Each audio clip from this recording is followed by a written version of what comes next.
Hello, everybody, and welcome to another episode of the Media Boat Podcast, your weekly dive into both movies, TV, music, and video games, not necessarily in that order.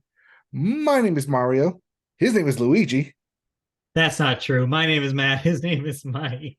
It is October 31st, 2023. In case you're wondering why we're dressed like this, it's Halloween. This is episode 407. And yeah, like you said, all of that and more coming to you in the Media Boat podcast.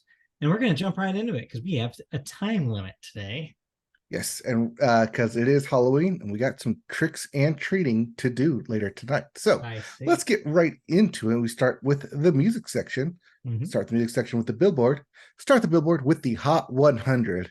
And it is definitely still going to be a cruel summer, according to the weather forecast, as Taylor Swift, Cruel Summer is your number one song. At 2, Paint the Town Red by Doja Cat. At 3, Snooze by SZA. Coming in at 4, I Remember Everything by Zach Bryan, featuring Casey Musgraves, popping back up into the top 5. And then rounding out said top 5, Fast Car by Luke Combs. Yes. Also back after a brief departure. Yep. As for your album chart, your Billboard 200, at number 1, One More Time at number 1 is One More Time, ... by Blink 182. Debuting at number 1 this week. Yes, that does mean that last week's number 1, For All the Dogs by Drake, comes down to number 2. Wait, no, that wasn't last week's number 1. That was 2 weeks ago, number 1. Bad Bunny was last week's number 1. Yes, we'll get there. Because Bad Bunny dropped far, because at number 3 was Hackney Diamonds by the Rolling Stones. Yep. Then coming in at number 4, last week's number 1, Nadie Sabe Lo Que Va a Pasar Mañana by Bad Bunny. And then rounding out your top 5, One Thing at a Time by Morgan Wallen. Back to just tease us, I guess.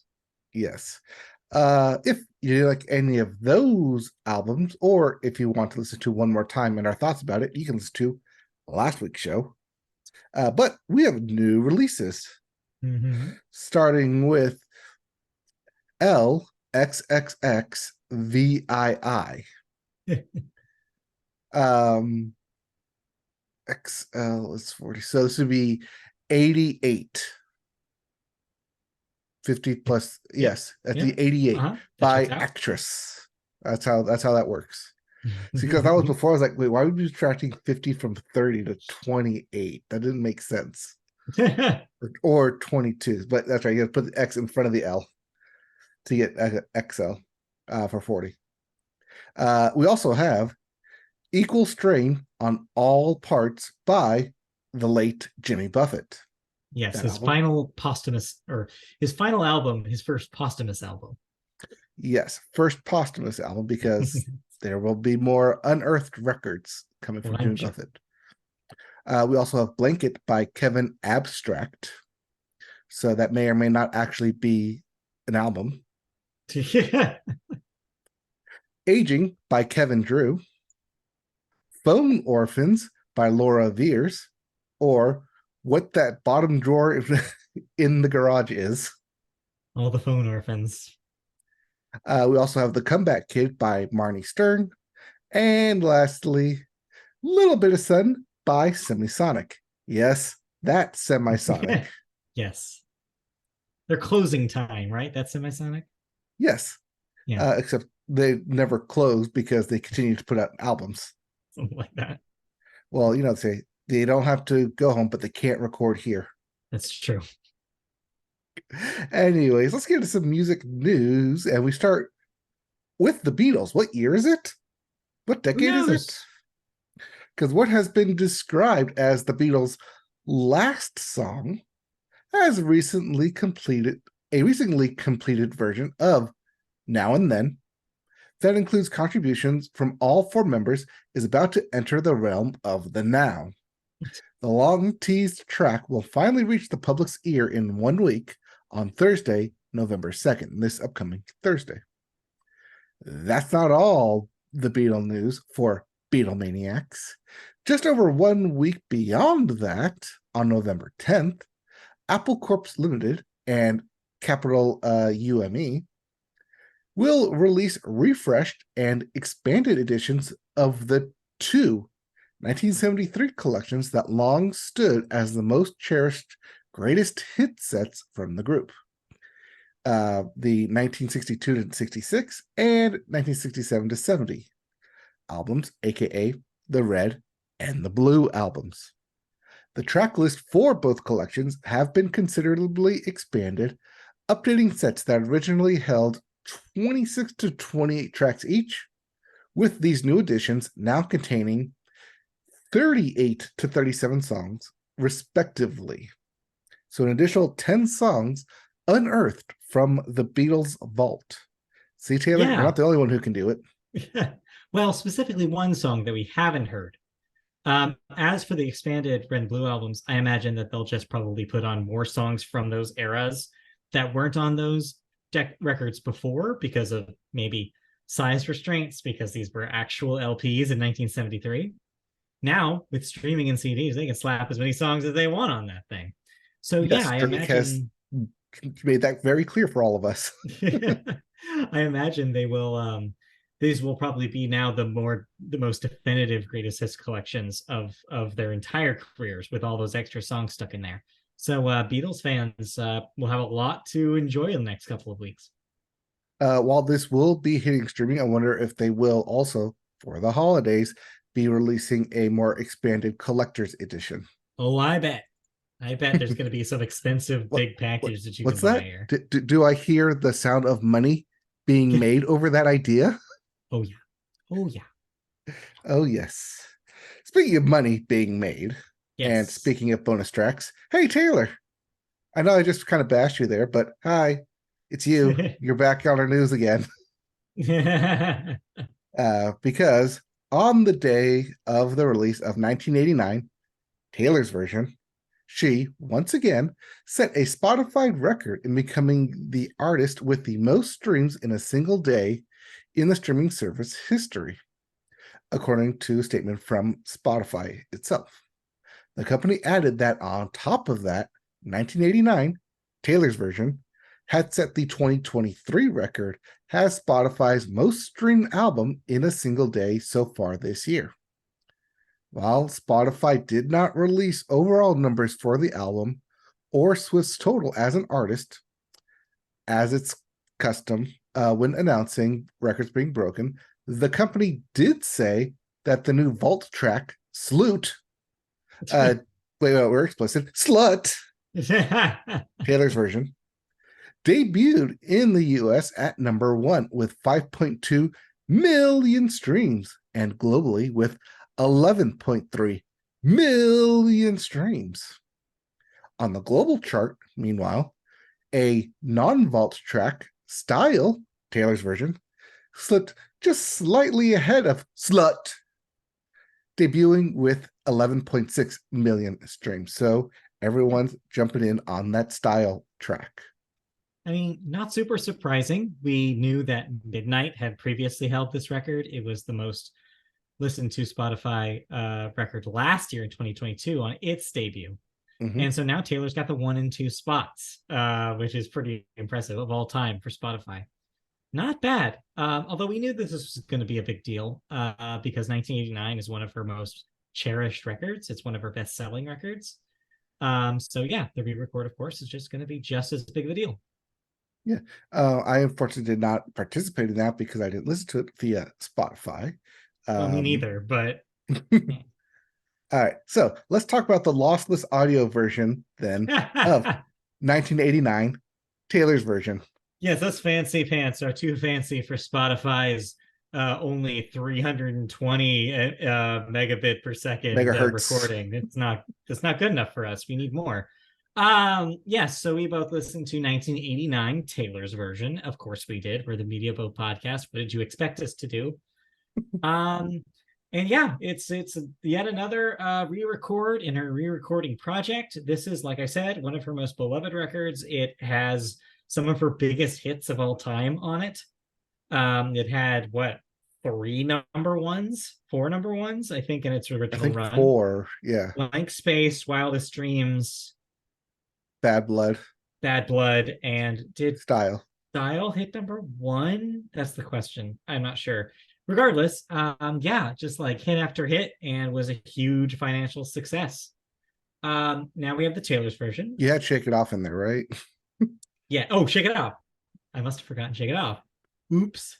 So yeah, it was It's a okay. big Shake it off and success. move on. It was a big success, needless to say. So before we dive into the vault tracks, what did you think about the sound of the songs we are familiar with? How do you think the re-record treated 1989 overall?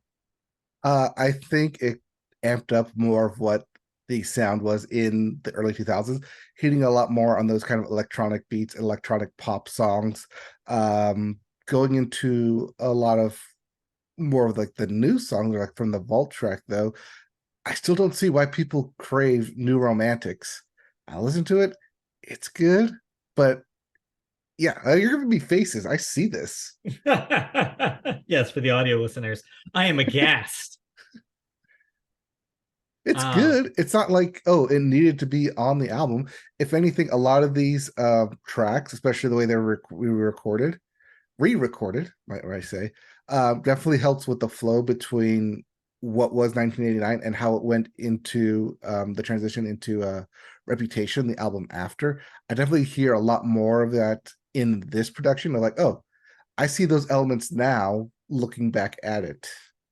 Yeah, I see what you mean in the production, because you can tell that Jack Antonoff, if he was able to take a time machine back to 2014, he would do different things with the songs on 1989. The re-recordings are mostly faithful, but every once in a while I hear something, that little bits and pieces that they've added in the background, and the mix is a little different. Different instruments are more isolated, so you can, depending on how you're listening to it, hear different things in different areas of the mix than they used to be. I think that benefits a lot of the songs, except for especially the Jack Antonoff tracks. The Max Martin tracks, I feel like, suffer a little bit more here because apparently he didn't come back to work on them. Fun fact. Just like Red, Taylor's version, Max Martin not involved in the re-records. I don't know why. I think it has something to do with Taylor about wanting to have retain writing credits for her or something. I don't know. But regardless, you can tell that a little bit of that chain has been removed from some of his tracks. That being said, overall, I was pretty satisfied with how they sound. I know a lot of people on the internet are criticizing the style mix. I don't hear what they're hearing. I don't know, but I think it sounds all right for what it is. As for those bonus tracks, which you incorrectly referred to as vault tracks, New Romantics is the second best Taylor song, and you're wrong, is what I have to say. I'm sorry, can you roll my eyes even louder? Oh, Now, if you were making an argument for like against Wonderland, which I think is bad, then I would listen to. But New Romantics is good, unlike Wonderland, which is bad. So I didn't say it was bad. I say it was good, but not great to where you're putting it like the number 2 slot there. Old timer. It's an all-time classic. Anyways, so let's talk about the vault track. So let's talk about the elephant in the room, which of course is slut! Exclamation point. Before you're not going to scream it? No, I'm not going to scream it. Before this came out, everybody was like, what the hell is this song going to sound like? What is this going to be? A song called Slut! Exclamation point? Mm-hmm. Well, what we got was kind of not what anybody anticipated. What did you think about the song? I mean, it's kind of falls in line with Taylor Swift of, if you're going to call me a slut, I'm just going to own it then and just make it my own and take the power away from you, which is more or less kind of what a lot of the tracks on 1989 kind of are, especially the track that's that beat it in the streaming Style. Yeah, I think its companion piece is really Blank Space. It's kind of two sides of the same coin. Like, I see Blank Space as I'm going to address this directly to the people criticizing me. I'm going to say like, oh, I'm going to lean into the persona that you're making up for me as this person who dates around a lot. Slut, I think, is like the inverse. Like I said, the opposite side of that coin. It's a conversation she's having with the person she's seeing. It's a conversation she's saying like, hey, to me, the relationship and the connection we have is worth the criticism we're going to, or not I'm, if I'm Taylor, going to receive because of it. Like, she's basically saying it'll be worth it for once for the media to get on her case about seeing someone because their connection is that deep. Does It's a that just love make it the song. night? Yeah, but does that just make it the nightmare version of Wildest Dreams? I mean, kind of, but like, I think Wildest Dreams is a romanticized version of the feeling that you have in that moment. But yeah, I think so. It's an interesting song. I think conceptually, it's probably a better concept than it is an actual song that I want to listen to. But then we get to the other vault tracks. I think overall, this is the best vault track collection on any of the re-records. You can correct me if you think I'm wrong, but I think the quality is great because they're all basically secretly bonus tracks off of Midnight's. They all sound like Midnight's tracks, completely like Mhm. three out of the five. Is there five? Three out of the There's five five, yeah. sound like they're using the chiming synth from Bejeweled. I immediately was like, wait a minute. And some of the other background effects from songs off of Midnight's are reused here in some interesting ways. And I like how they offer a more lyrically interesting, slightly slower in tempo alternative to the back-to-back wall-to-wall pop sound of 1989. It makes you wonder if there was a longer deluxe version of 1989 that was released in 2014 with these tracks. It would be a more balanced record, I think, because I know that there was a conversation and kind of criticism of at the time of 1989 is that people thought that it wasn't as lyrically complex and poetic as Red, which had preceded it. So I think this is kind of that DNA from Red and her songwriting there peeking through a little bit into the 1989 era. And it's cool to get that kind of glimpse into it. I mean, yeah, I mean, I liked Don't Say Go. Yeah. Probably out of all of those five, more than Slut. But yeah, I think overall it's a good version. It's a good re-recording. I don't know if I would put it above her other ones like Red or even earlier this year. Wow. So you like to Yeah, speak now speak vault now. tracks better than these? I think the production and the tone is greater than the difference between here. Okay. That's interesting. Um, I don't know. I really enjoyed these. I think my personal favorites were probably well, definitely Is It Over? The ending track is just Mhm. a Dear John slash All Too Well style, like I'm just going to go all out on an X, which is fantastic.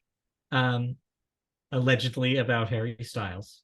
And just really goes in on him. And just the detail in it and the oh no's are fun. It's kind of bringing back the oh no from Blank Space. It like acts as kind of like you can tell like the little connections between the songs throughout 1989. It's really cool to see some like ideas that are borrowed and kind of shared between the different songs from the same record. And also, thanks for reminding everyone that Kendrick Lamar was on Bad Blood. Yes. Yeah. I don't necessarily care that much about Bad Blood to start with. I think having the Kendrick Lamar version here is interesting as a trivia piece. Like, yeah, this happened. But it doesn't make the song that much better, in my opinion. It kind of weak. Well, But that's also why it's like tacked on at the end. yeah. But if you really want to know what we think of every Taylor Swift album track, you can look back into our archives and find us talking for hours about it back in March. So you do that. But in the Yes. meantime, yeah, I think overall how I feel about 1989 Taylor's version, it does make me appreciate 1999 as a record a little bit more than maybe I did going in. I think, like I said, I think the extra vault tracks offer like a peek into what her mind, like what was going through her mind at the time. And she did actually have more lyrically involved songs on the back burner that she instead chose the more sparse, more poppy, more immediate songs to replace. And I think ultimately she probably made the right decision. But to me, the depth that I think you get from seeing the full picture adds depth to 1989 as an album. And I think, yeah, it's a good package. And I think with the addition of both Evermore and Midnight's more recently, that people can go back and listen and more appreciate songs like This Love, Clean, You Are in Love. Kind of like those tracks that weren't the big hits, the big pop hits. Right. I think there is connective tissue also between this album and Midnight's. Like I said, I thought initially that Midnight's felt like almost a Lover sequel, but now I look back and like, no, maybe it has more in common with 1989 than Lover. Like sonically, I think they're going for similar vibes. And they were both big pop albums. Yeah. Hey. Anyway, so yeah, I think it's good. And yeah, it's probably worth your time if you're curious at all about it. Yep, and I'm sure we'll see this at number 1 next week. Oh, guaranteed. Well, then, let's move on then, and let's get into some video games. And we'll start with new releases, including Headbangers, Rhythm Royale for PC, PS5, Xbox Series X, and the Switch. A Rhythm Royale game? It is a rhythm-based battle royale. I have not actually looked this up to see exactly how that works, but that's the pitch. I mean, can't you just make something like Guitar Hero 99 and have 99 people play Guitar Hero? If you mess up, you're out. Maybe that's what it is. I don't know. I mean, I'd play that. And of course, you gotta like dig out your old Guitar Hero set. Yeah. There's also Jusant for the PC, PS5, and Xbox Series X. There's that Don't Nod developed climbing game. Yep. Alien Hominid HD for the PC, Xbox Series X, Xbox One, and the Switch. Not to be confused with Alien Hominid Invasion for the exact same platforms. Remember Alien Hominid? No. Well, yeah, there you go. If you do remember Alien Hominid, this, I guess, is a re-release for you. We also have Song of Nunu, a League of Legends story for everything. You got it. You can play it. I don't know what a Nunu is, but you can get involved with one, I guess. I guess if you want to delve deeper into League of Legends, and it's not it's more of a single player game. We also have For the King 2 for the PC. My Time at Sandrock for everything. You got it. You can play it. We also have Greenstone for everything. You got it. You can play it. And Thirsty Suitors out for everything. All right, now let's get into some nitty gritty actual like IPs here. Because we got RoboCop, Rogue City for the PC, PS5, and Xbox Series X. Yes, that is indeed a RoboCop game set in 2023, 3 years after the setting of the initial RoboCop film. Oh no, are you telling me that we should have RoboCops wandering all around at this point? I mean, I think we do, but yes. Yeah, maybe we do. Maybe. We'll get to RoboCops in a bit here. We also have The Smurfs 2, The Prisoner of the Greenstone.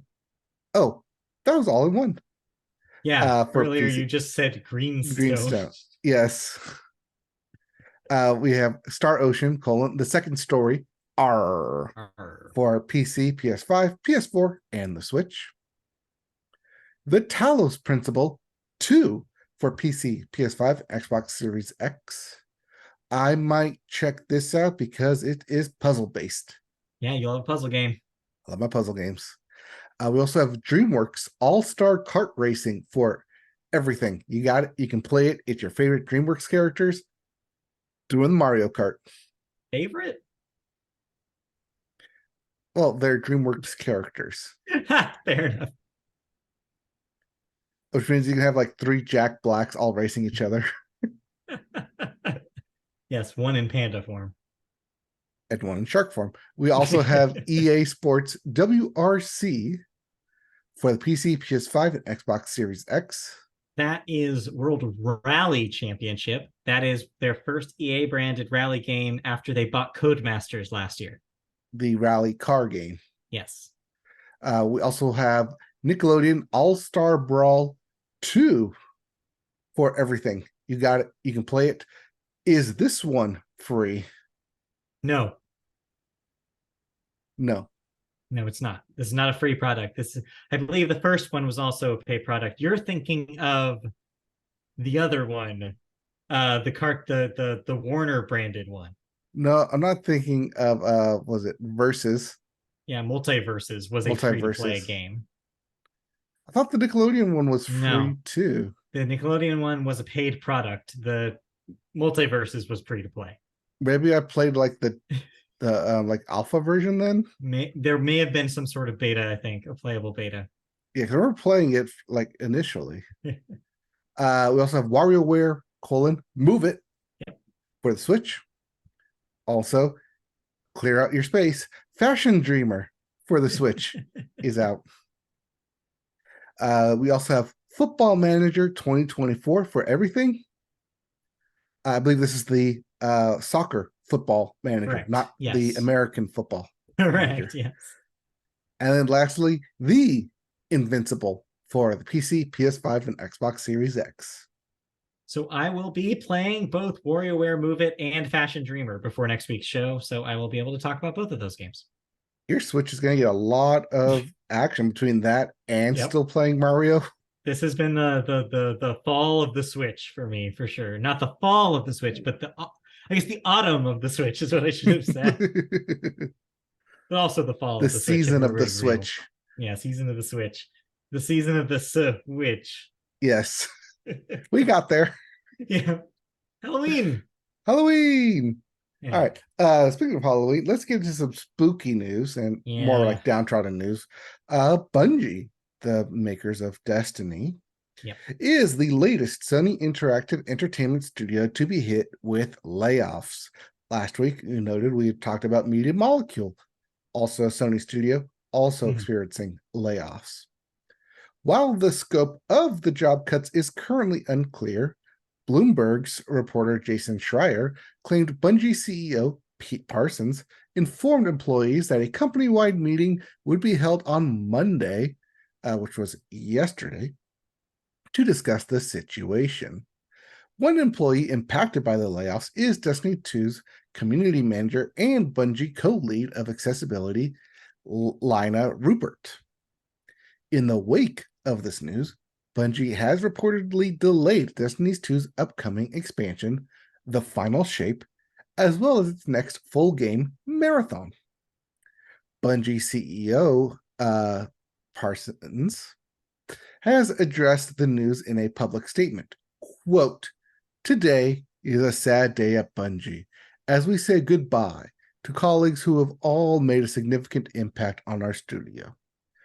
What these exceptional individuals have contributed to our games and Bungie culture has been enormous and will continue to be a part of Bungie long into the future after we have stopped paying them for a significant amount of time."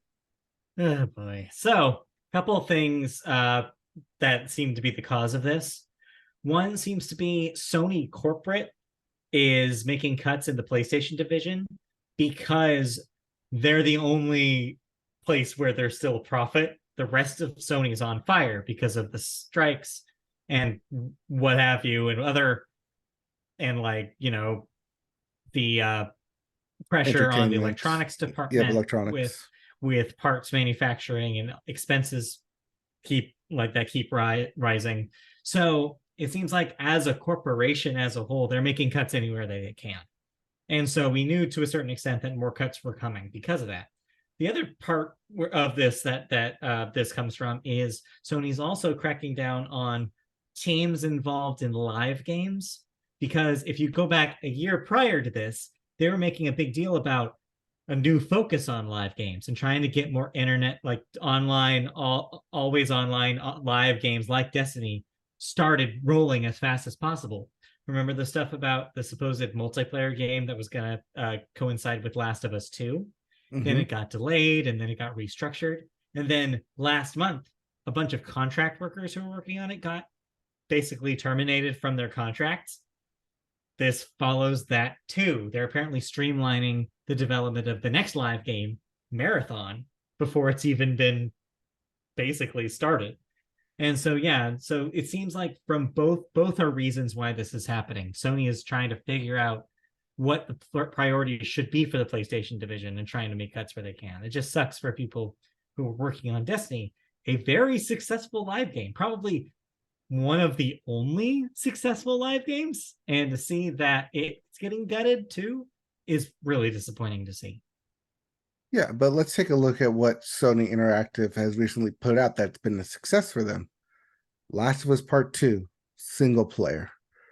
God of War Ragnarok, single player. Ratchet and Clank, single player. Spider-Man 2, single player. Horizon Forbidden West, single player.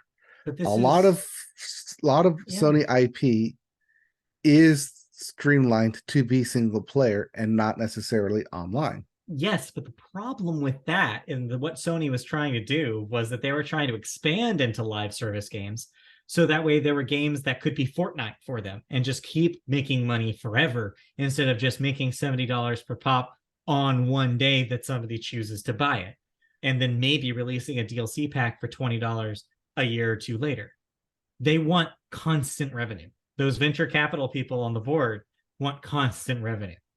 So it's just, even if a division is profitable, like the PlayStation division, because of these high quality single player games that have made them tons of money and also tons of critical praise, it's still not good enough for these people. They want money machines. They want an ATM to spit dollar bills at them forever.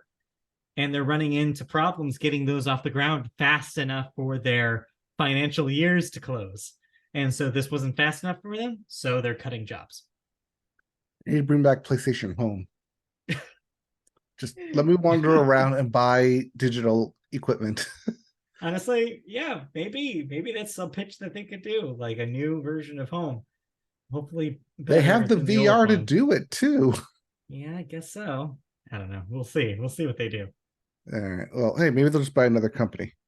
Well, it's in the Bolster rumors. the roster. It's rumored to happen. Oh yeah, but while they contemplate buying another company, game maker Atari has indeed entered into an agreement to acquire a company, one Digital Eclipse, with the deal expected to be completed in the coming days. Atari will pay up to $20 million, which does seem like a low price tag when we're talking about studios here. Well, because we're used to billions when we're talking about those massive acquisitions. Yes, massive smaller acquisitions fish buying 79. Let's say it's a small fish eating a even smaller fish. I know, we're talking about like $72 billion and $69 billion acquisitions, and here you have $20 million to purchase. For the Digital Eclipse, the California based studio, which was founded in 1992 and specializes in remastering and restoring classic games. The deal includes $6.5 million in cash and stock on completion, plus an earn-out of up to $13.5 million, payable in cash over the next 10 years based on Digital Eclipse's future performance. Atari said the acquisition will, quote, further support its retro-focused growth strategy. Following the acquisition of fellow retro remaster specialist Night Dive Studios earlier this year. Digital quote from Atari CEO Wade Rosen, Digital Eclipse is the best in the world at what they do. They have a deep love and respect for the history of the games industry and are renowned for developing critically acclaimed projects based on historic franchises. End quote. Yeah, and honestly, they've been on a roll lately. Last year's Atari 50 was really critically loved. It was kind of a breakdown of 50 years of Atari. It had a lot of history lessons as well as playable games and early versions of games that was interactive. It was like a history, like a documentary that you could play. And I heard a lot of really good things about it last year. And then this year they just did the re-release of Karateka, the old school Jordan Mechner side-scrolling fighting game. And there's like early versions of Karateka you can play, as well as a lot of footage of Jordan Mechner working on the game when he was a super young game developer in the early 80s. So they're really good, and they've really nailed a strategy now of rebooting old franchises, reintroducing old games to a new audience, and giving a really historically bent, like thorough exploration of them, which is really cool. I don't blame Atari for being interested in that, because they see, oh, they could do this for all of our games. We can have like, adventure, like a whole game just about the history of Atari adventure and stuff like that. It'd be great, and people would eat it up. And it seemed like the deal is pretty lucrative. That 10.5 million buyout, or sorry, that 13.5 million payout, is really cool, because if they keep making these really great, but critically beloved games that sell decently, they're going to get paid off for that, and they're going to be paid well. And everybody there is so talented, they totally deserve it. On the flip side, of course, you have to wonder, Atari hasn't had the most stellar last decade in the world. I think they're making these purchases because the last bunch of things that they tried totally failed. I mean, these are the guys that tried to sell you a hat that had speakers in it. These are the guys that tried to make Atari-themed hotels happen, and it ended up having to scrap that idea because one or two demo hotels totally failed. So they've been trying to find something to do as Atari in 2023, even though they're not really the real Atari. They're French company Infogrames, who bought the Atari name back in the 90s. But they're trying to make money based on the old name Atari that still means something to some people, I guess, everybody over the age of 40, I guess. And this is, I think, the best idea that they've had yet. How dare you throw a history lesson into this podcast? Sorry. For those of you who haven't been following the video game industry for as long as I stupidly have, then yeah, that's a fun fact for y'all. The actual Atari died in the late 80s. It's complicated. It involves Warner Brothers. Look it up.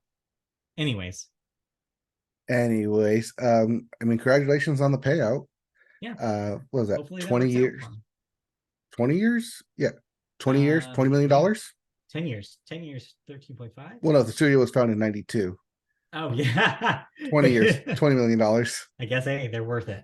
But yeah, there's really good people over there, so I really hope that they succeed. Yep. All right. Did you play anything besides more Mario Wonder? Just more Mario Wonder. I actually have a write-up, a thoughts post that went up on the website today. If you want to check out my written thoughts about it, that's there, mediaboatpodcast.com. Did you beat the game already? No, I am in the last world. Okay. And I'm having some difficulty in some of the final stages. And so I decided, you know what? I'm just going to write this now instead of whacking my head against the wall for the next few days and keeping it away from the release window. Yeah.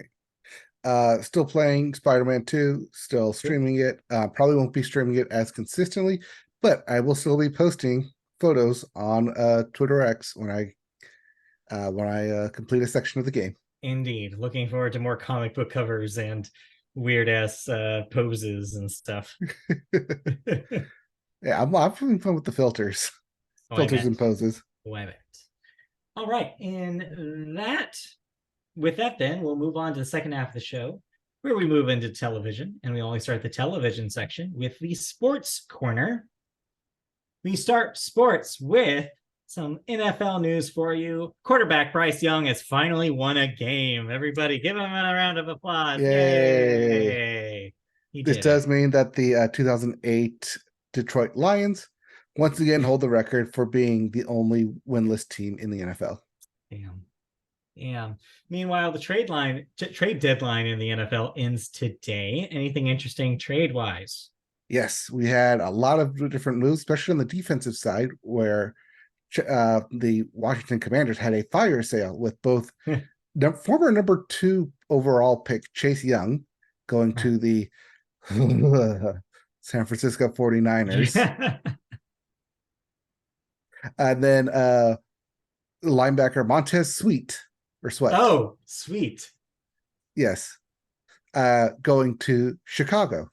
I have to say, earlier I was on Twitter and I saw sweat was trending. And I was like, why is the word sweat trending? That's why. Thank you. Now this makes sense. Sorry, Mr. Sweet.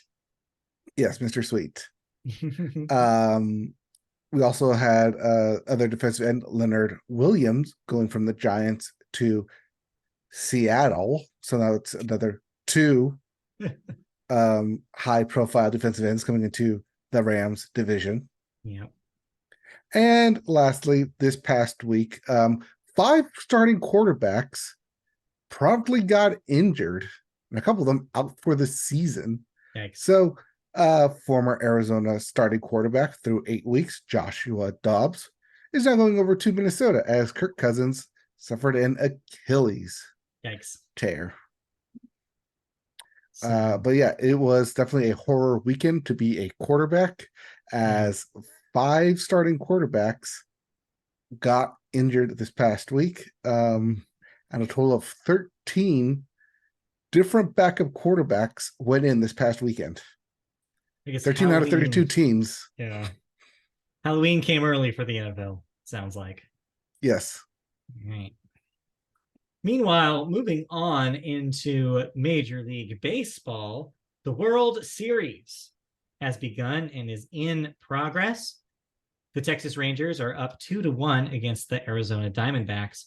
The series has been pretty fun, if a little bit of a roller coaster ride. It's been cool to see this differentiation between who's good at home and who's good away still matter even in the World Series. It's just wild, this back and forth. If it continues going back and forth, this will probably be a pretty close series, which is exciting. It's also good to see that it's got a good combination of both hitting and fielding play. Yes. Most of the time you see like all the hits and the bombs happen in the beginning, so like in the first 3 innings, but as things settle and cool down, you see some really good defensive plays being made as well. And some really impressive pitching, honestly, for two teams that aren't necessarily super known for their pitching. They've got some killer pitchers. The Rangers really shocked everyone with how Eovaldi just completely just dominated. And like, it's just going to keep happening because they have a pretty deep bullpen. It's going to be an interesting series, I think, as it continues. I honestly don't know which way it's going to go. I'm not sure either. I mean, I'm hoping the D-backs can come back and make it a series, just so it stays in the NL over there. It's our AL West bitterness for being in the same division as them. I mean, when you have the second place in the AL West going up against the second place in the NL West, yeah, half the country over there on the East Coast doesn't give a crap about what's going on in the World Series. I do have to say though, the Diamondbacks also are snakes, which is very cute. I think snakes are cute, and so I want snakes to win. Little cute little snakes, like they're just on their bellies, just wiggling around. It's cute. Just saying. What? Are you giving the snakes a hand? I am giving the snakes a hand. Come on, snakes. Anyways. Let's move on.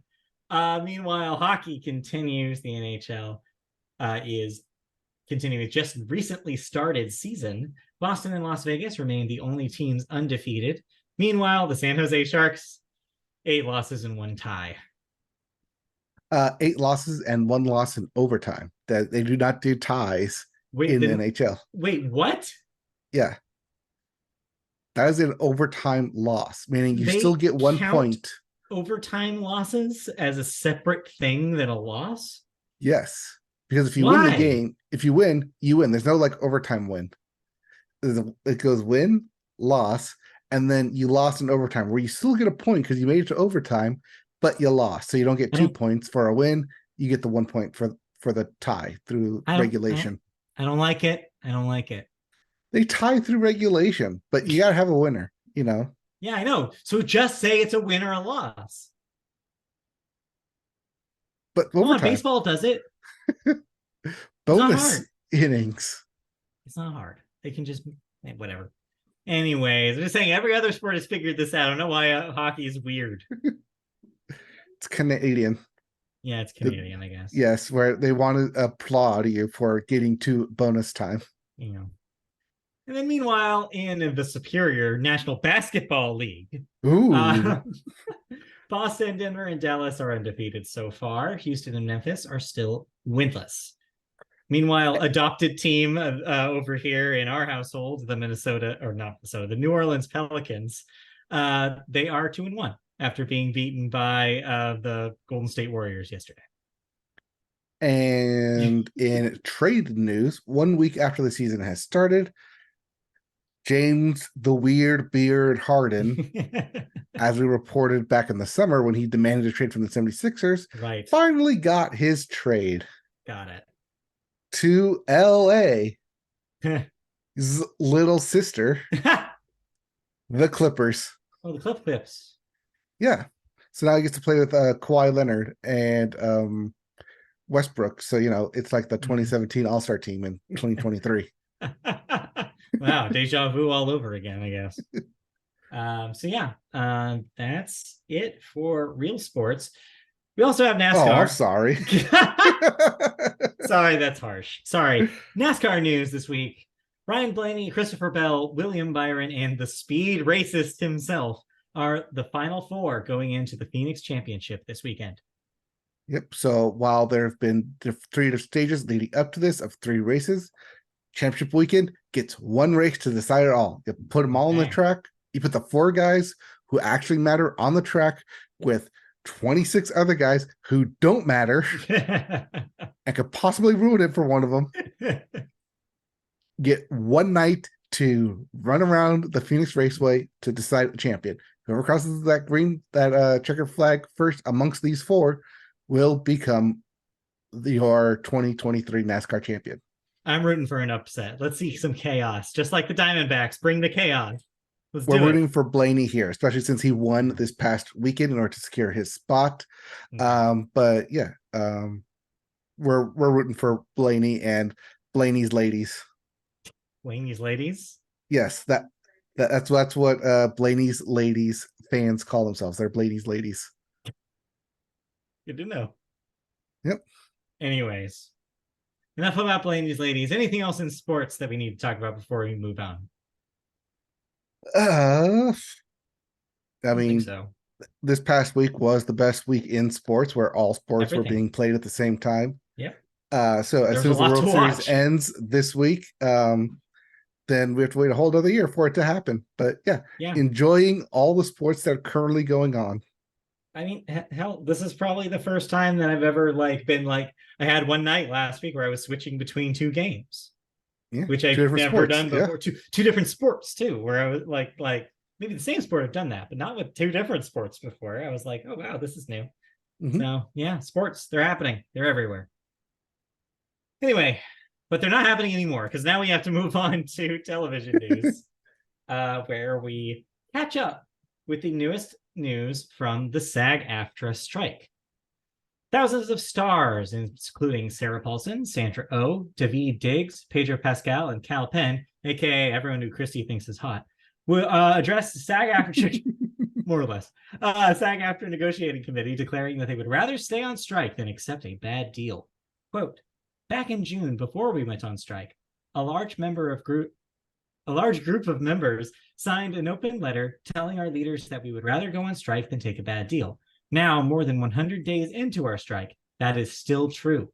As hard as it is, we would rather stay on strike than take a bad deal. I feel like I'm reading the same 2 words a billion times in a row. The letter opens, quote, we cannot and will not accept a contract that fails to address the vital and existential problems that we all need fixed. End quote. SAG-AFTRA and the Hollywood studios will be back at the negotiation table this week, today, as both sides remain, quote, far apart on key issues, according to the union. And after a day of talks, they will meet once again tomorrow. I figured they would. For more productive talks. I keep trying to refresh and see if we get a deal. The answer is no, not yet. I imagine that since last week we were totally right. Let's pick up the phone because we did it again. Apparently talks broke down hours later and just it didn't work at all because just how big that gap is still. And so I can't imagine things have changed that much in 1 week. But with time running out for these studios to make decisions about the rest of their year, they might have to do a deal soon to try to salvage some of their business. And we'll get into the movie section where one company is starting to make moves affecting next year and the year after. But yeah, I mean, if production doesn't get rolling on both TV and films that require these actors, I mean, technically, we're getting into November. As of the end of this podcast, we are Yeah. in November, and there are 2 months left in the year. Yeah, they're running out of time. You got to figure this stuff out. But I'm hoping that the actors win the negotiations and get what they deserve. Because, yeah, it's got to move. It's got to move. Something's got to give. And from what we've been broadcasting here, and what we've seen of people donating, especially actors donating to help fund other actors, they can go on for quite a while, more so than probably the WGA could. Yes, we will see. But anyway, let's move on to slightly more kid-friendly story. Yeah, let's take it to the streets. As I show you that I know the way to Sesame Street.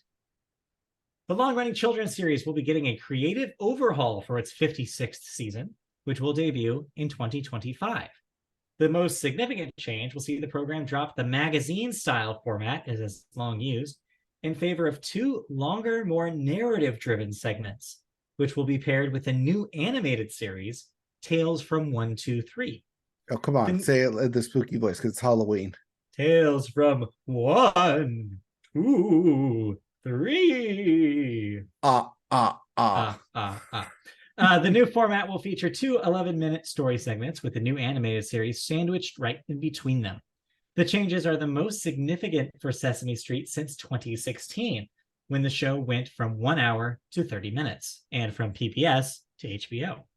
Sesame Street is nearing the end of a 5-year deal with Warner Brothers Discovery, which currently debuts new episodes on Max streaming service. The episodes also air on PBS after a 9-month delay. As it happens, Sesame Workshop's current deal with Warner Brothers Discovery ends after season 55, which will begin about a year from now in 2024, meaning that the new look Sesame Street will coincide with the beginning of its next rights deal. New episodes will debut on whatever channel or platform picks up the show, be it with Warner Brothers and Max, or somewhere else if they choose not to renew. So we could have a future where this is a Netflix show or a Disney Plus deal, because they already have the Muppets there. There's so many options they could do. What do you think about a format change, though, after, 56 years of television? I could see this easily going to Disney Plus, since they seem to be in a buying mood. This deal also coincided with news about Disney possibly needing either selling or purchasing Comcast's 33% stake, as those negotiations will start tomorrow as well. So I could see this going to Disney Plus, and they just siphon off both a part of Hulu and Disney to just be kid friendly. I mean, yeah, and just slap the hey, Sesame Street is now over here, along with Mickey and Friends and Disney, Kermit and Friends. They already have this branding. It's called Disney Junior. Yes, let's call it that. Yeah, I could see it. I will have to ask resident Sesame Street expert Christy what she thinks later about this move, because she loves Sesame Street. I mean, it is definitely going into a more modern trend of 2 11-minute segments. Yeah. As we've seen a lot, especially with cartoons, how they do those 2 11-minute segments, and then a animated Tales from 1, 2, 3 in between, as a kind of bridge between both would be an A story and a B story, probably. Yeah. I think I will kind of miss that magazine style format where it is, hey, a little bit here, a little bit there. Let's check in over here. Let's check in over there with a fake kind of through line. But the good news is that if you want that, there's 50 plus years of Sesame Street that you can watch. So not on Max, when they purged everything. Well, the good news is a lot of those clips are still on YouTube. The Sesame Street YouTube channel is very good about getting old stuff. Chrissy, got the bug to look up when Gloria Estefan was on in the 90s, and we found it and we watched her do a couple of songs with the Sesame Street crew. So yeah, if you want that, there's ways to get it. Yeah. Anyways, let's move on though. Out of television news, you watched a show. What is Pluto, and is this about the planet or the Disney dog? This is about the Roman god of death. So I was wrong in both counts. Got it. Yes, but it's also in name only a Roman god of death. named Pluto. What it actually is a variation, or actually a take on the Isaac Asimov tale, Do Robots Dream of Electric Sheep? This is a Ah, robot super. This is a robot uh, style future where a possible, and tell me if this sounds familiar, possibly a robot has gone on and killed a human, but also other robots. wait, so this is iRobot? Possibly, yes. All That's the first right. thing I thought of, because it Go does follow on. a robot detective as he investigates a murder of both a robot and a human. Oh, so it's Blade Runner. Yes. Like I said, something you've seen before, something you've heard before. This is not technically new territory, but it is kind of more of a modern telling, as much of a modern telling can be about robots and kind of, do robots have feelings? Do they have like the will to live? Are they like capable of being more than what they're made of or what they were Okay. made for? Uh, Pluto follows a detective called Geach. Geets. I'm probably butchering that because it's a German name. Okay. Or Goots, like Gesundheit. I think that's where it's from, Goots. Um, Bertrand, but as he investigates these different murders, and he realizes that these murders are targeting both humans who were in favor of a robot, kind of free of the robot pact has been written into law into this world, and then attacking 9 of the most powerful robots ever created, Oh. with 2 of them being destroyed in the first episode. So that leaves 7 out there, the 7 deadliest robots that he must then find and protect, as a robot murderer is after them. Hmm. Okay. It's a Netflix anime style, much the same way that the Evangelion New Genesis was last Sure. year or 2 years ago, but same kind of style, same kind of format. I really like the pacing of this, and surprisingly, after just watching the first episode, it got to me in some like the heartstrings and kind of like the themes that they was going through, especially is the not the first segment of like the actual murder, but the second segment between a blind composer and his robot butler, about whether or not a robot could, if a robot creates a piece of art, is it just repeating something, by piece of art, I mean like composes a music composition? Is it just repeating and kind of creating based off of what it knows, or is it genuine inspiration compared to like what a human can do? Hey, we're asking And those there's this, questions now. yeah, and it's this, goes into like this really like big, deep kind of philosophical turn about like true inspiration and the meaning of like a human spirit. Does that exist in a robot if it contains all the knowledge that this person owns, but can't like produce on its own? Because it's just like because the robot, we're just repeating all the knowledge that it has. Mm-hmm. But is that knowledge Mm-hmm. like true inspiration, or is it just, hey, I'm repeating these facts, and eventually, if I put them in the right order, something new will come out of it? I mean, It gets kind of heavy. It gets kind of like yeah. like high concept that you want to see in a like robot future, where you do kind of add those questions especially as we get closer towards AI slowly taking over all of our pockets. Yeah, that's true. But yeah, it's interesting. I will say that the episodes are very long. Each episode, there's only 8 episodes, but they're each like an hour plus. So Okay. it's going to take some time going through all this. I mean, at least 8 hours. It would be nice if they would have just chopped it up into 30-minute segments, 40-minute segments, and just do a 10 episode like a normal series. But hey, what are you gonna do? Yeah. But I mean, as animated stuff on Netflix goes, it's like seems like we're seeing the last like pieces of that huge animation push that they made a couple of years ago. And the fact that this still exists, got to exist, and it wasn't immediately canceled is cool. I'm glad that some of this stuff lasted and survived. And yeah, it seems like some thought-provoking stuff for people who are into that kind of sci-fi. Yeah, it like I said, it definitely takes from Asimov and the Electric Dreams of Sheep. Sorry, Do Robots Dream of Electric Mareeps? Yeah. I mean, Mareeps are electric, so Yes, but that's why the Mareep jumps like in their head. They're counting Mareeps. anyways, Anyways, anything that's on else? Netflix. All episodes are up, 8 episodes. Check it out. Definitely worth a binge over a weekend. Or hey, some of the themes can be heavy, so maybe an episode a day. Yeah, with that link, for sure. Anything else on TV that we need to talk about?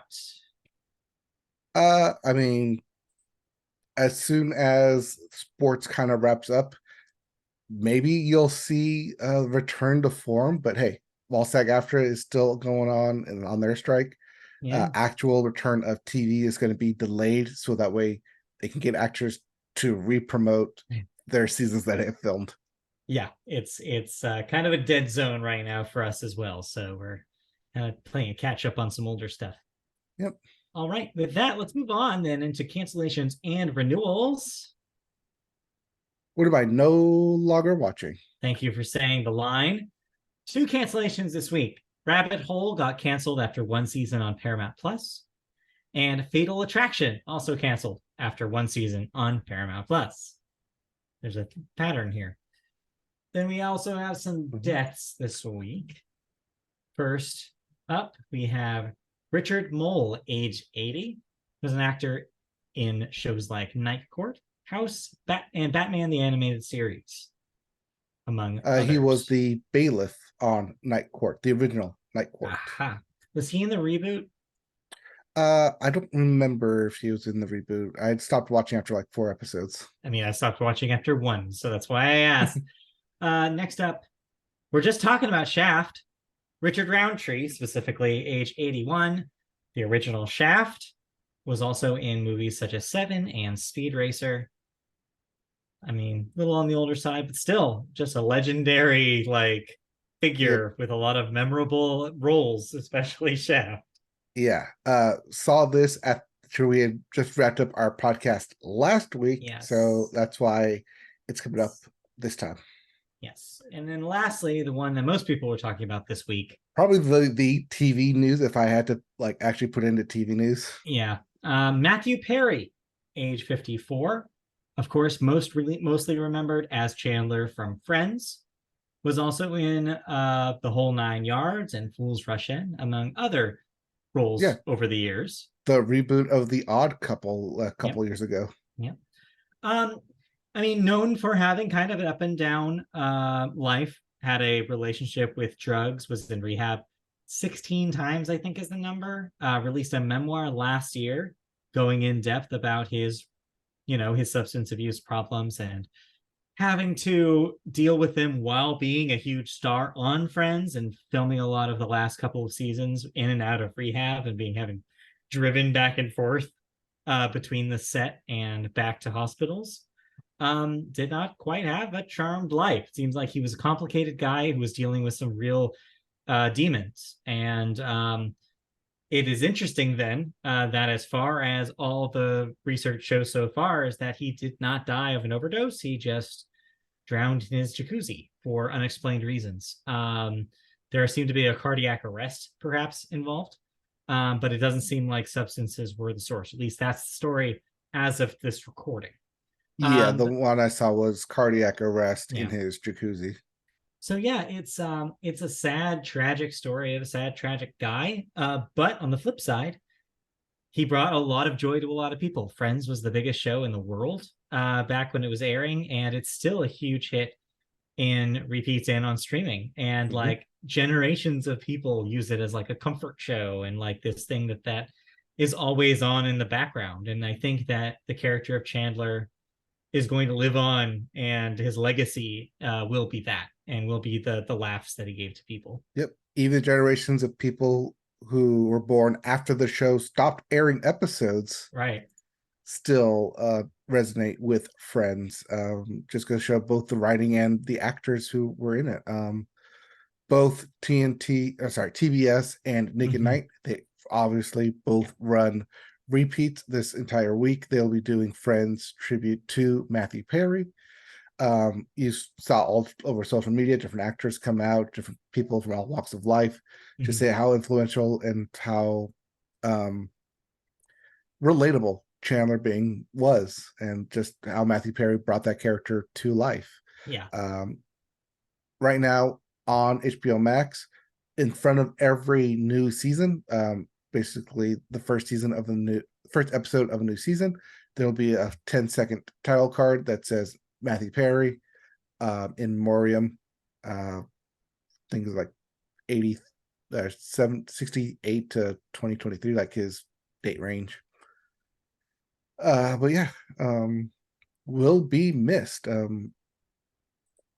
One of six, two of seven. We had a Michael Gunther passed last year. Yeah. Right. Michael Tyler something. Damn it. Something. Anyways, yes. It's a sad one, but yeah, I think that there'll always be a piece of him on streaming and on television, and yeah, that'll be ultimately what he'll be remembered for. All right, let's move on out of deaths into the movies section, and let's start with the weekend box office numbers. And drum roll, please, because we have a new number one. Your new number one is the video game adaptation Five Nights at Freddy's, with a $80 million debut, followed directly by number two, Taylor Swift The Eras Tour, with another $15 million. That's at 150. Number three, Killers of the Flower Moon, with $9.3 million this week at a $40 million domestic total. After Death with $5 million. That's debuting with five. And rounding out your top five, The Exorcist, The Believer, $3.2 million this week at 549 domestic. Yes, I'm not reading that wrong. Wait, am I? Because that's way too high of a number. Yes, you are. You are reading that wrong. You wrote it wrong. No, I added a different number. All right, $59 million makes a lot more sense. I all of a sudden was like, wait a minute. Is The Exorcist, The Believer the best performing movie of all year? Nope. We'll get to that, though. We'll get there. But in the meantime, yes. And in case you're wondering where Freelance is, another debut this week, way down number 8 at $2 million. Anyways, moving on. Upcoming releases this week. Well, there's just one. Hey, do you like Elvis, but do you like Priscilla better? Well, do I have a movie for you? Priscilla, directed by Sofia Coppola, is the second in 2.5 years biopic based on someone involved in Elvis, except this time it doesn't have Austin Butler doing that weird ass performance, so maybe it'll be better this time. You mean it doesn't have Tom Hanks doing a weird ass voice? That too. Early buzz seems positive on this. I'd like to see how this does. Sofia Coppola needs a win. It's been kind of middling results for a while. So to see her make a big comeback would be cool. All right. Let's move on then into movie news. Our first story is actually, you know what? I'm going to reverse these because you are going to talk about one of these. So yes, I will give you the segue, the courtesy, by starting instead with a story about Disney. You mentioned earlier that Disney is among studios that are having to make plans and or delays on stuff that's coming out later this year or next year in accordance with SAG-AFTRA strikes, keeping them from promoting these films. They finally announced that they are delaying the release of their live-action Snow White movie starring Rachel Zegler by a year, from March 22nd, 2024 to March 21st, 2025. The other move they're making is Pixar's animated film Elio, which is being pushed back by more than a year, from March 1st, 2024 to June 13th of 25. Disney said Disney and Searchlight have also removed Magazine Dreams, starring Jonathan Majors. You can probably guess why they're doing that. from their December 2023 calendar. Earlier this week, Disney's Bob Iger and other Hollywood CEOs told SAG-AFTRA that the deadline is all but upon them in terms of having to decide which films to push if the two sides can't come to a resolution. Multiple sources say that deadline is the first week of November, if not November 1st. So expect more release date changes in the coming days should the strike talks fall apart, and particularly regarding 2024's summer schedule. So all eyes are on that. Yep, as we get into those talks, as we talked about this week, they will be once again back at the negotiation table tomorrow on Wednesday after the recording of this podcast. So it's either going to be one of two ways. I mean, I don't want to say which way it looks like the dominoes are going to fall, but if a deal is made, we will still have a 2024 stout year, especially stuff that's been pushed back. But should things fall away and the strike continues, especially through the holidays into next year, because if a deal isn't made, I want to say in 2 weeks, by the 13th, that week before Thanksgiving is going to be a chaotic week, as I don't think either side will come to terms before Thanksgiving the following week on the 25th or 26th. And then once that happens, everywhere in Hollywood shuts down through the year. So the time's actually ticking right now. 2 weeks to make a deal, to strike a deal through the 13th. So we'll know if we get an actual deal made, or if more of these releases and pushes and we get a cold winter this year on the strike lines. Or as cold as California weather will allow. Yeah. We'll certainly see, but they're running out of time, so we'll find out. In the meantime, our next story has to do with this week's big release. None other than that movie we just talked about, Five Nights at Freddy's. It has already set a record, making a killing in its box office debut with $80 million in North America and $132 million globally, off of just a $20 million budget. In just 3 days of release, Five Nights at Freddy's has already surpassed the entire global haul of 2022's Halloween Ends, which made $104 million, and will soon overtake 2021's Halloween Kills, which made $133 million, which had previously ranked as the biggest hybrid releases from Universal and Peacock. FNAF is already closely behind the likes of The Nun 2 at 85, Megan, or Intrigan as we call it here, 95 million, and Scream 6 at 108 million, as easily the highest grossing horror films of the year. It is also those are domestic totals, by the way. Right. Yes. And it's also the 19th Blumhouse film to open in first place. The second largest debut for a video game adaptation. No, it's not. People keep forgetting about Pokemon. The first movie is a video game adaptation. Sorry. Just saying. It was an anime before it was a video game. But it's still a video game adaptation. Yes. Anyways, which of course is behind Super Mario Brothers movie, which debuted to 146, and the third biggest debut for any horror film this year. For any horror film ever. Wow, with It making $123 million, the remake, and It Chapter 2 with $91 million. I mean, no surprises really here. Five Nights at Freddy's is huge with the younger demographic. It has quite a following of people from internet fandom, especially YouTube fandom. I learned something that happens about in the post credits in this film that I was like, no, that's so stupid. That can't be real. And then found out it was real. Yes. So if you're seeing this, it's because you are a YouTube kid. Let's put it that way. And you care about the people who are in the YouTuber scene. And it's a world I'm not privy to. But it's enough of a fan base that they can have a turnout like this. It's an amazing total. I mean, the first game came out in 2015. Yeah. It's when YouTube and a lot of the YouTubers were doing Let's Plays. And one of the most popular Let's Plays out there was Slender Man. But right behind Slender Man was Five Nights at Freddy's. And the creator, Scott Cawthon, kept putting out more games, then putting out more toys, then added books, and has now added a movie to a more convoluted story of Five Nights at Freddy's, or FNAF, as you sneezed it into existence. Well, Chrissy has told me that's what the kids will ask for if they come in looking for Five Nights at Freddy's books. They'll say, "Do you have FNAF? I'm looking for FNAF books." So it's the kids. Yes, it is the kids. That is actually what this is aimed for. As I was able to watch Five Nights at Freddy's, the Peacock version. This, as mentioned in the story, this was both a day-and-date release on Peacock and theaters. No, I was not one of the $80 million being sent towards Universal. Instead, I used my subscription to watch Five Nights at Freddy's. Yeah, I figured.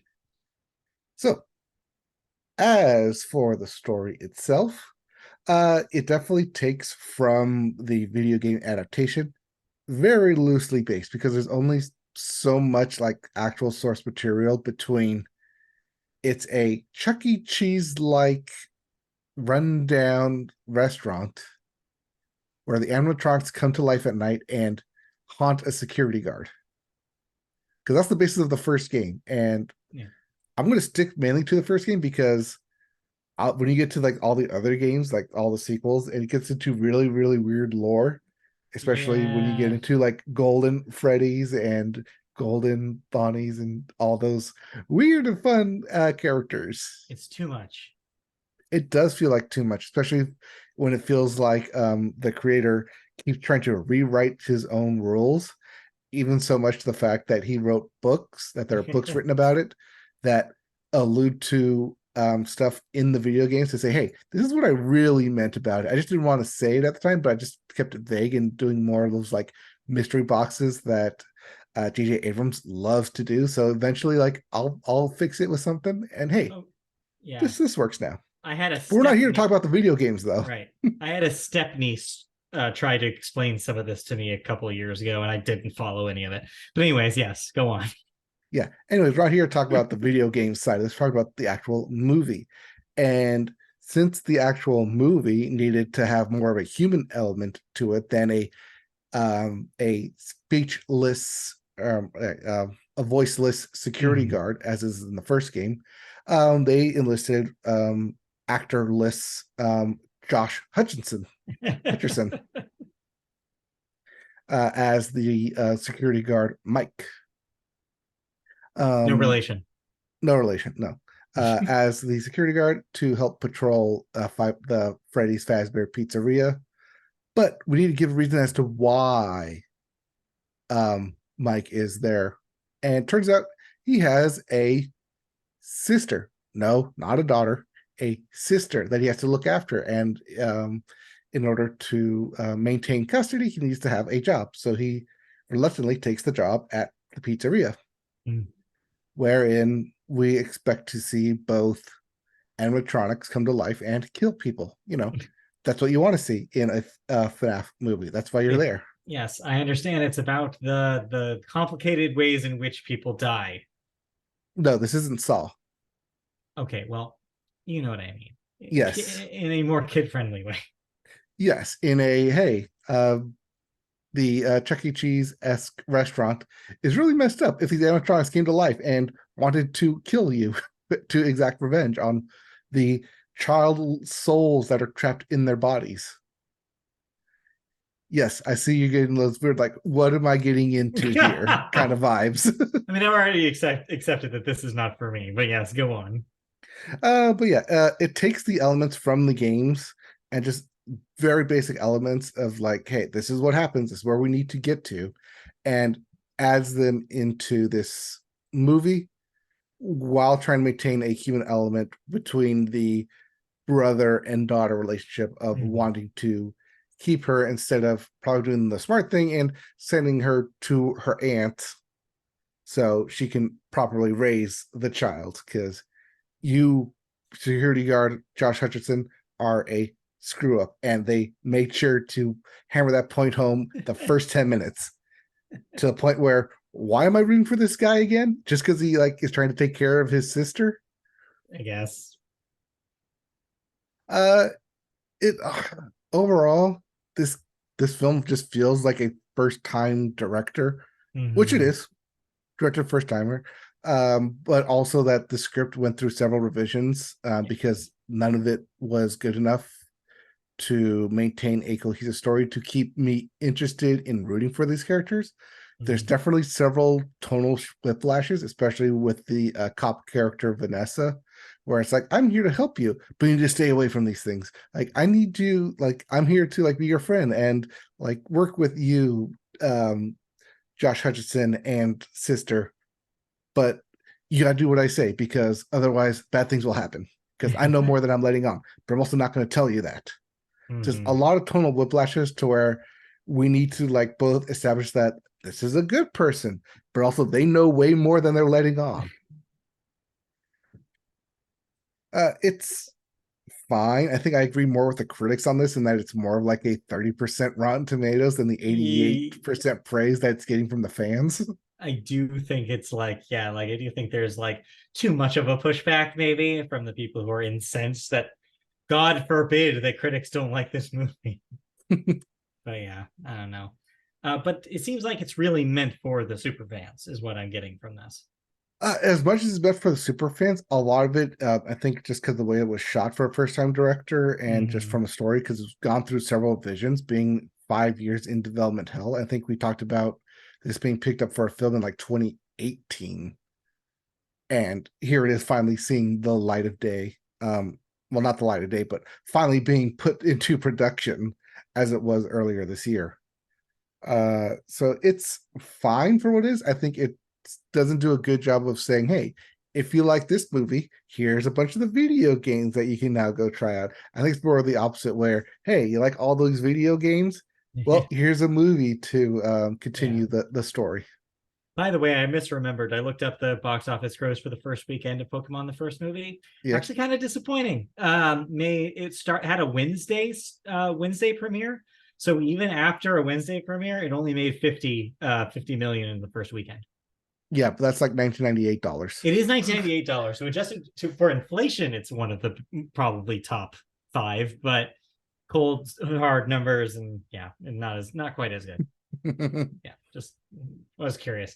But yeah, I'm not surprised it did well. And yeah, that critic audience discrepancy is curious to say the least. Yes. But I'm happy to hear that more or less it seems that that's the kind of movie that you're getting into. Not a great horror movie, but one that will have fan service enough to satisfy the people who are there to see it. Yeah, there are definitely several cameos, especially from prominent YouTubers who covered FNAF over the years, make their face and film debut for most people. Yes, yeah, I don't know. It's weird. Again, not my purview, but people who are excited to see them will be excited to see them. I think yes, it will work for the people it's meant for. Yes, there'll be like, oh, yeah, kind of reactions. Other than that, Matthew Lillard, if you're going to this and you see Matthew Lillard and you don't think he's going to be playing a prominent role, not a very good misdirect on their part. Yeah, but hey, they do kind of leave the door open for more sequels. That being said, most of the sequels in the actual video games follow a different security guard in a different time frame. So it'll be interesting to see which characters they want to continue in the series. Because hey, $20 million budget, $80 million gross. You're gonna get a sequel if it's not already greenlit. You're gonna get a sequel. Hey, maybe that's for the better. I mean, you didn't like Josh Hutcherson anyway, so trade him in for somebody else. I mean, yeah. I mean, I could see them doing that. It's like, hey, we'll go with this other character, and they'll bring Josh Hutcherson back in for the 3rd or 4th movie, a la Fast and Furious. Or the sister character grows up and it's about her instead. Yeah, could be all sorts of things. Anyways. Let's move on. You saw another movie this week. You're doing a little bit of 2023 catch-up. Yeah, because, while I was watching Five Nights at Freddy's, the advertisement for Ruby Gillman Teenage Kraken, Ruby Gillman Teenage Kraken. Yeah. Kraken in the DreamWorks. Kept saying, hey, this is also now available for you to watch. So I decided to watch the 90-minute animated feature, Ruby Gillman Teenage Kraken, then the 2-hour film that is Asteroid City. Right, yes. So tell me That's about also Ruby on Peacock. Yeah, tell me about Ruby Gillman, because this is a movie that seemed kind of charming in its trailer. I couldn't really necessarily tell much about, but then was completely forgotten by everyone. Let's see here. If Five Nights at Freddy's is a by the numbers horror film, Yeah, Ruby Gillman is a by the numbers animated coming of age film. sure. And by what I mean by the numbers, I mean you have the title character has conflict with her mom, who also has conflict with her mom. So you have a generational conflict going on. You also have the mother character not telling the daughter that, hey, we are indeed like giant sea creature krakens, even though they are indeed krakens. They acknowledge that they're krakens in the film, and they're playing off that they are from Canada in order to pass by existing in the human world on land, and everyone just accepts that they're blue, which is super weird. Sure. I had the same problem with what was the Pixar one? But Turning Red, Luca? Luca, Right? yes, Anyway, never mind. that's the one I kept thinking of with this thing. I Yeah. was trying to think of like why like this feels like it's both like Turning Red with the generational drama and some other film where I know I've seen this before about don't go into the water or You're don't thinking go on the about land, don't Luca. go somewhere. Yeah, think about Yeah. Luca. It's like, hey, don't do this, and yet the kid goes and does it and says, hey, they're not that bad, and then they turn Yeah. because hey, they are indeed that bad. It turns out your mom was right. Thank you. I was like, well, it's easy to forget about Luca. Like, well, this story is so damn familiar. What the hell am I trying to compare this to? Yeah. So yeah, it's a very by the numbers coming of age story. I do have the issue with the teenager being able to take on the decade old villain who's fought both the grandmother and the mother to come back only to lose to the teenage daughter who doesn't know how to use her powers I don't because know. hubris or whatever the hell they decided, Yeah, yeah, right. But yeah, like I said, it's a by the numbers kind of animated feature. It's also a weird coming of age because it's not really coming of age as much as it probably wanted to be. It's stuck somewhere in this middle ground of we want to make sure and tell you consistently that she is 15 years old, but at the same time, she's talking about wanting to go to prom, but her mom doesn't want her to go to prom. So it's a very like teenagery problem Sure. esque movie. It's It exists pretty it much. exists. I Yeah. kind of wish I didn't watch it, but at the same time, nothing really good came of nothing really bad came of watching it, but nothing good came of watching it either. It's like, yeah, I see what you're going for, DreamWorks here, but also this has been feels like it's been done to death and doesn't really add anything new. It's just the same like generational fight slapped with a mermaid versus kraken coat seaside Yeah. onto it. But yeah, Well. that's Ruby Gillman, Teenage Kraken. Yeah, I don't know. We might check it out, I guess, because there's so little else going on that maybe Christy will want to watch Mm-hmm. it, but not super thrilled, apparently.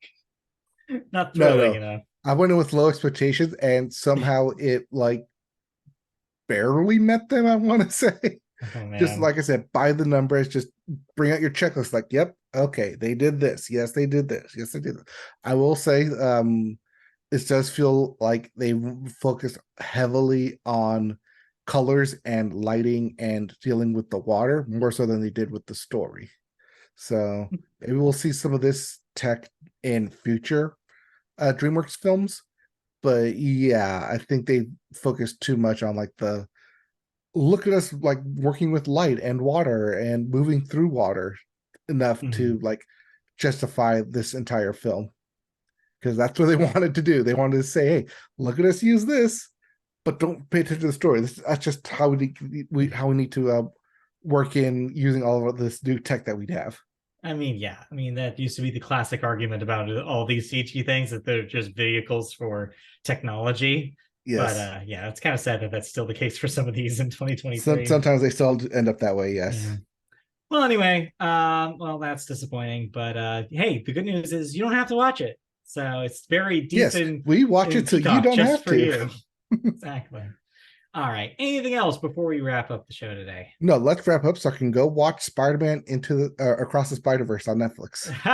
Well, we have our priorities in a row, don't we? Well, So it's thank either you for that or joining it's watching A us. Haunting in Venice on Hulu. Not watching the World Series game that's happening right now. That's what I'm going to be watching. That's what my phone's for. All right, that'll do it for the Media Boat Podcast this week on this spooky Halloween. We'll be back next week for a less spooky episode, but one where I'm in staycation mode because I have the whole week off. Woo. Also, happy belated birthday to my co-host Mike here, who just had a wonderful birthday weekend. Yes. Or week, I guess, technically. Well, I It was guess a you probably weekend. did something over the weekend. It was over the weekend. Yeah, but yeah. Yes. So we'll be back for more next week. Tune in for that if you want to listen to us in audio form. We're on podcast services such as Apple Podcasts, Google Play, Amazon, iHeartRadio, Spotify, even wherever you listen to podcasts, just search Media Boat Podcast. We're also in video form on YouTube. If you search YouTube for Media Boat Podcast, you'll find our channel there. Like, subscribe, click the bell for notifications when new videos go live. You can also find us on social media, on Twitter or X if you're nasty. You can find us at MediaBoatCast. You can find us on twitch.tv/MediaBoat if you want to watch Mike play more Spider-Man 2. And you can find us on Facebook, I guess, if you want to, by searching Media Boat Podcast on there as well. Last but definitely not least, you can email us if you have questions, comments, feedback about the show, anything, by emailing us at mediaboatpodcast@gmail.com. I think that's it. So thank you for joining us, and we'll be back next week for even more. Tune in for more thoughts, more news, more everything, all coming at you here. Well, we get into November news in our next episode as we get into more news, more thoughts, and more of us next time. Yes, go enjoy your Halloween, eat candy, and then stop eating candy after an hour of eating like all the candy you got. And if you're like me, take some Prevacid so the candy doesn't give you acid reflux. See you guys. I'm 33. Yes. Bye. Bye.